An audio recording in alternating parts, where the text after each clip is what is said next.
recognize his love for you in his darkest hour. Recognize his love for you in his darkest hour. See, in his darkest hour, his love for you is on full display and wonderfully revealed to us. Because to enter Gethsemane is to be reminded of my sin. To enter this garden this morning is to be reminded of my sin. Here in this garden, I am reminded of the serious and appalling nature of my sin, because this is what my sin required. My sin required the Savior to be greatly distressed, to be greatly troubled, to be overwhelmed by sorrow, even to the point of death.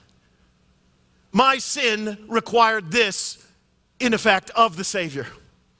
So deeply distressed was the Savior because of my sin and the prospect of being the substitute for my sin, that he could no longer remain standing upright, and that, staggered by this prospect, he appealed for an alternative to the cross. That's what my sin required. That's what my sin necessitated. So anytime you visit this garden, you should stand here and behold what your sin, behold what our sin, behold what our pride, behold what our selfishness required of the Savior. Behold the effect of our sin upon the Savior in this moment. You cannot accompany Jesus into Gethsemane and emerge unaffected by your sin. But most importantly, you cannot accompany Jesus into Gethsemane and emerge unaffected by his love for sinners like you and me. Can't do it. Here, we should be freshly amazed by his grace.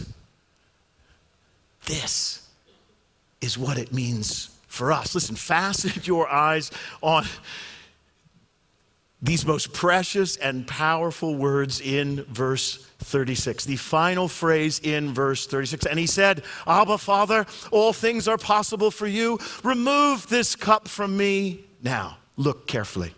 Yet, not what I will, but what you will.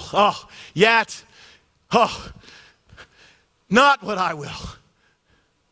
Is there an alternative? Silence. Yet, not what I will, but what you will. Listen, you are looking at the greatest display of obedience in all of history.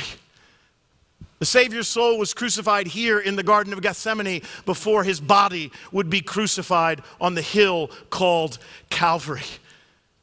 He drank the cup